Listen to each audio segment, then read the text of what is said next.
नमस्कार, मैं सनी तुषीर और आप देख रहे हैं दिल्ली समाचार टीवी। 2021 में विकास तुषीर के द्वारा दिल्ली फार्मेसी काउंसिल में चुनाव के दौरान धांधलेबाजी के आरोप लगाए गए थे।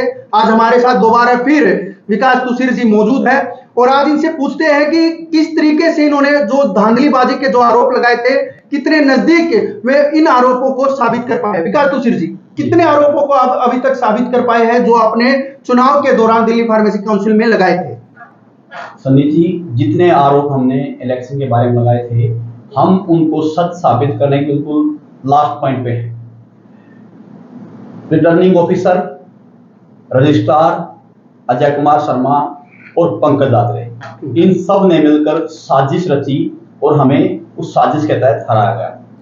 हमारा वोटिंग सिस्टम क्या, थोड़ा मैं आपको बताना चाहूंगा।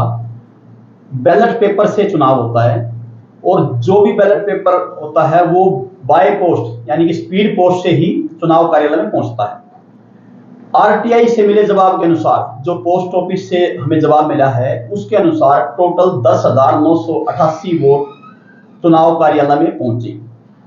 10,062 वोट 10062 और इन्होंने गिनती कर दी 10,988 की। 926 वोट ज्यादा गिन दी। जब आई 10,062 हैं तो 10,988 की काउंटिंग कैसे हो सकती है? ये सारी चीजें हमने सबूत के साथ हाई कोर्ट में लगाई हैं और हाई कोर्ट में अभी सितंबर के महीने की डेट लगी हुई है और इस पे बहुत जल्दी पॉजिटिव रिजल्ट आने की उम्मीद है। अच्छा, दूसरा और आपने एक आरोप लगाया था फर्जी डिग्री को लेकर, उसमें क्या कुछ आप आरोप साबित कर पाए? क्योंकि आपने खुलेआम ये कहा था कि जो भी अधिकारी वहां पर बैठे हुए हैं उनमें से कुछ अधिकारियों की फर्जी डिग्री है, वो कितना क्या साबित कर पाए आप इन 2 सालों के अंदर में?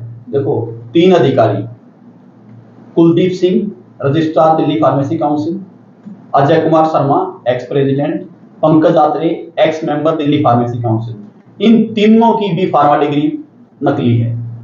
ये मैं पहले भी कह रहा था और अब तो मेरी बात साबित भी हो गई है, क्योंकि दिल्ली सरकार ने रूल 14 के तहत फर्जी डिग्री के उसमें इनको चार्जशीट कर दिया है। लेकिन हमारे लीगल सिस्टम की कुछ विडंबना ऐसी है कि जब इनसे जवाब मांगा गया चार्जशीट करने के बाद कि आप अपना जवाब दाखिल करें, तो ये जवाब देने की बजाय ये कैट में चले गए। कैट में जाने के बाद जब सरकार ने अपना पक्ष रखना था तो उस दिन सरकारी वकील वहां पे नहीं पहुंचे, जिस कारण एक तरफा सुनवाई करते हुए इनको स्टे दे दिया गया कि अभी इनके खिलाफ कोई डिसिप्लिनरी एक्शन ना लिया जाए। लेकिन अब बहुत जल्दी वो जो इनकी पेटिशन है वो वहां से खारिज होने वाली है और इन पे मुझे उम्मीद है कि दिल्ली सरकार बहुत जल्दी इन पे एक्शन लेगी और इनकी सरकारी सेवाओं को समाप्त कर टर्मिनेट करेगी। और इसके अलावा जो इन्होंने छुट्टियां लेकर फर्जी डिग्री हासिल करने का जो ढोंग रचा था, उन छुट्टियों के दौरान जो इनके द्वारा वेतन लिया गया, जो सैलरी ली गई है, वो ब्याज समेत इनसे रिकवरी की जाएगी। अभी फिलहाल बता भी रहे हैं विकास जी कि इन तीनों काउंसिल को उनके पद से हटा दिया गया है, उनकी एंट्री बैन कर दी गई है, इस पे क्या कुछ कहोगे आप? देखो, हमने आरोप लगाया था कि ये वहां पे बहुत ज्यादा गड़बड़ियां कर रहे हैं, जिसके चलते सरकार ने उस पर एक्शन लिया। हाँ, एक्शन सरकार ने लेट लिया, 19 महीने बीत चुके हैं जब इन पे एक्शन लिया।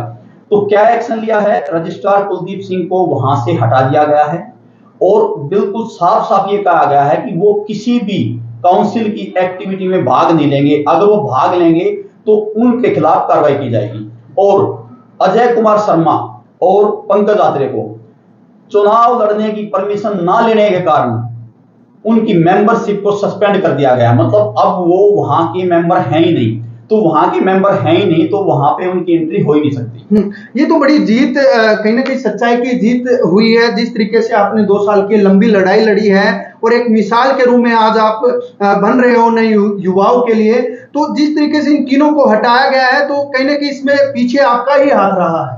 देखिए, मैं सिर्फ एक माध्यम हूं। भगवान ने मुझे माध्यम बनाया है कि इनके फर्जीवाड़ों का पर्दाफाश करो। और ये जो जीत है ये मेरी जीत नहीं है, ये सभी फार्मासिस्ट की जीत है। जो आने वाला भविष्य है, जो नए फार्मासिस्ट हैं, उनके उज्जवल भविष्य के लिए जीत है। तो इसमें यह कहना गलत होगा कि मैंने कुछ किया है। मैं तो सिर्फ माध्यम हूं।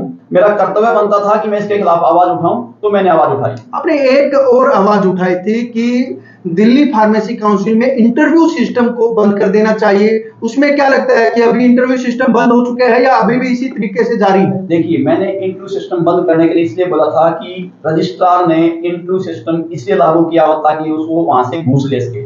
एक माध्यम बनाया हुआ था भ्रष्टाचार का कि इंटरव्यू के माध्यम से भ्रष्टाचार करते थे और पैसे लेते थे। जो पैसे दे देता था उसका इंटरव्यू बंद हो जाता था, जो पैसे नहीं देता था बार बार इंटरव्यू लेते रहते थे। अगले हफ्ते आना, अगली बार आना, 1 महीने में आना, 2 महीने में आना, 6 महीने में आना, एक साल तक, 1.5 साल तक बच्चों को बाहर घुमाते रहते थे। अभी फिलहाल अगर कोई नया और रजिस्ट्रार आता है, नए और काउंसिल आते हैं, तो उनसे क्या कुछ आपकी उम्मीदें हैं और किस तरीके से आप उनको बताना चाहोगे कि वे इस तरीके से काम करेंगे तो भ्रष्टाचार कहीं ना कहीं कम जरूर होगा? देखो, जो भी नया रजिस्ट्रार आएगा, पहली बात तो ये है कि उनमें अपने आप इतनी नॉलेज होगी, इनको सब बातों का पता है, तो उनको मुझे नहीं लगता कि हमें कुछ बताने की जरूरत है। लेकिन हम एक निवेदन जरूर कर सकते हैं कि जो करप्ट सिस्टम कुलदीप सिंह ने वहां फैला रखा था वो दोबारा लागू ना हो पाए, इंटरव्यू सिस्टम को वहां पे लागू ना किया जाए। इसके अलावा हर फार्मासिस्ट, चाहे लड़का है लड़की है, जो भी वहां पे रजिस्ट्रेशन के लिए जाते हैं, नवीनीकरण के लिए जाते हैं, तो उनको एक प्रॉपर रेस्पेक्ट दी जाए, एक फार्मासिस्ट की डिग्निटी को बरकरार रखा जाए, जिससे फार्मासिस्ट को ये महसूस हो सके कि ये जो फार्मेसी काउंसिल है ये हमारे भलाई के लिए है, ये हमारे उज्जवल भविष्य के लिए, ये हमारे लिए सोचते हैं। एक फार्मासिस्ट को महसूस हो कि मेरा एक इमोशनल जुड़ाव फार्मेसी काउंसिल के साथ है। तो ऐसा निवेदन मैं आने वाले नए रजिस्ट्रार को करना चाहूंगा और उनको एडवांस में बधाई देना चाहूंगा कि अगर आपको जिम्मेदारी मिलती है तो आप इसको अच्छे से निभाएं। विकास जी, अगर जिस पर आप आरोप लगाया कि ये फर्जी रजिस्ट्रार है, अब आप क्या चाहते हैं कि आने वाले समय में उसके ऊपर क्या कुछ कार्यवाही जो है वो सरकार की तरफ से होनी चाहिए, कानून की तरफ से होनी चाहिए? देखो, जो भी लीगल सिस्टम के तहत जो भी कार्रवाई बनती है, जिस एक्ट में भी उनके खिलाफ मुकदमा बनता है, उस एक्ट में उनके खिलाफ मुकदमा दर्ज किया जाए और उनको जेल भेजा जाए।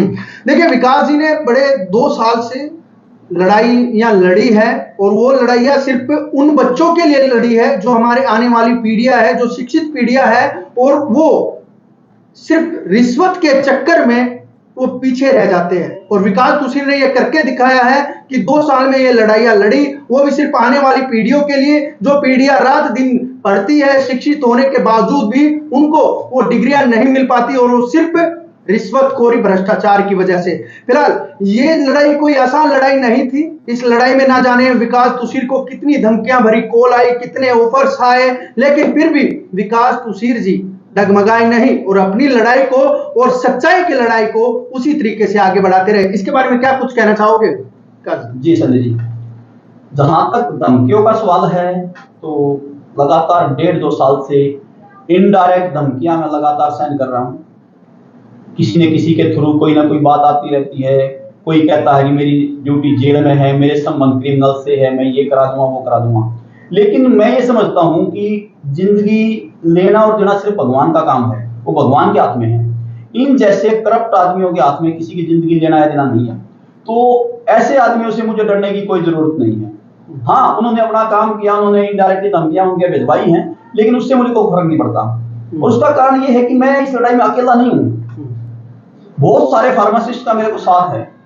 अगर वो ये सोच रहे हैं मैं अकेला हूं तो इनकी गलतफहमी है। जो आपने लड़ाई लड़ी है, कहीं ना कहीं शिक्षित बच्चे जो पीछे रह जाते थे और जो रिश्वतखोरी से आगे बढ़ जाते थे, अब कहीं ना कहीं अंकुश भी लगेगा और जो शिक्षित है, जो युवा पीढ़ी हमारी आ रही है, उनको भी फायदा मिलेगा। देखिए, जिस दिन से ऑर्डर पास हुआ है कि रजिस्ट्रार को वहां से हटाया जाए, अजय कुमार शर्मा एक्स प्रेसिडेंट को वहां से हटाया जाए, उसी दिन से सभी फार्मासिस्टों में उत्साह का माहौल है। सभी नए फार्मासिस्ट बहुत खुश हैं, पुराने फार्मासिस्ट भी बहुत खुश हैं। उसका रीजन है कि पिछले 3 साल में अप्रोक्सीमेट 2-2.5 हजार रजिस्ट्रेशन फर्जी कर रखे हैं। ऐसे रजिस्ट्रेशन कर रखे हैं जो बच्चे कभी कॉलेज गए ही नहीं, जिन्होंने कभी कॉलेज का मुंह ही नहीं देखा, हाथ में कलम पेन उठा के ही नहीं देखी, उन बच्चों के रजिस्ट्रेशन उन्होंने 3-3, 3.5 लाख रुपए लेके कर रखे हैं।